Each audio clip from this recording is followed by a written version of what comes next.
Hi, my name is Rod Mitchell. I'm a consultant paediatric endocrinologist. I work at the Royal Hospital for Sick Children in Edinburgh, and I also have a research group which works at the MRC Centre for Reproductive Health, also in Edinburgh.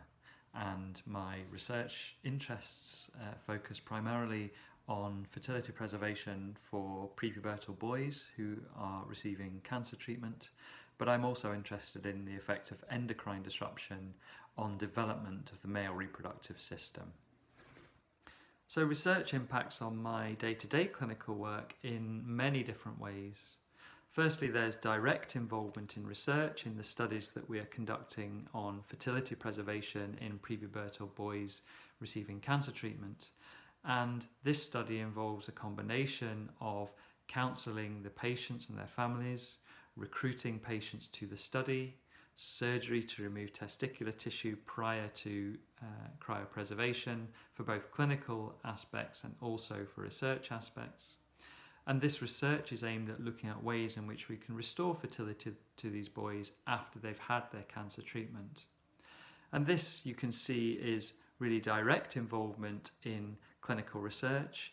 It involves the whole cycle from identification of the clinical problem, developing strategies to solve that problem, and then ultimately to implement these into clinical practice. But we're all impacted by research in our day-to-day clinical work, and this is often indirectly and it's often subconscious, but we will implement clinical guidelines which are evidence-based.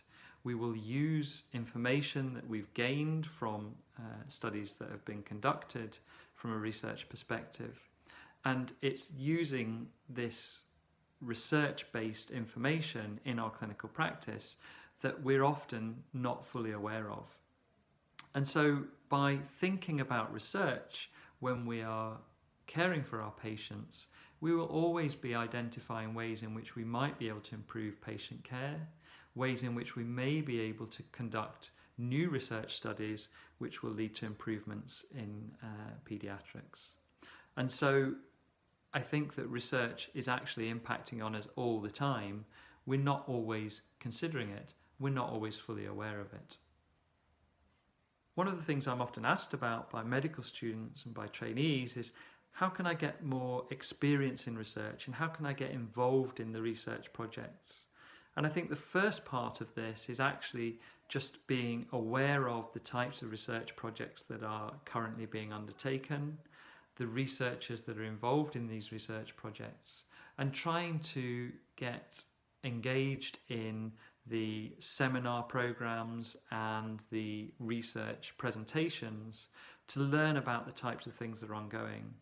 And it's through doing this that you will often firstly develop your own research ideas, but also you'll start to interact with people conducting these research projects who will potentially then help you in supervising a project or in conducting a small research project. And these small research projects are the types of things that will fuel your future research activity. So if I had to give one tip for a trainee who was wanting to get more involved in clinical research, then the word I would use is engage. And it's by engaging with researchers, engaging with the ongoing research projects, and engaging with the research literature that you'll develop your ideas for what you want to do with your research activity, but you will also meet people who can help you to develop your research interests. And so engagement with all aspects of clinical research is the way to develop your research activities. So what would a trainee who excels in research look like?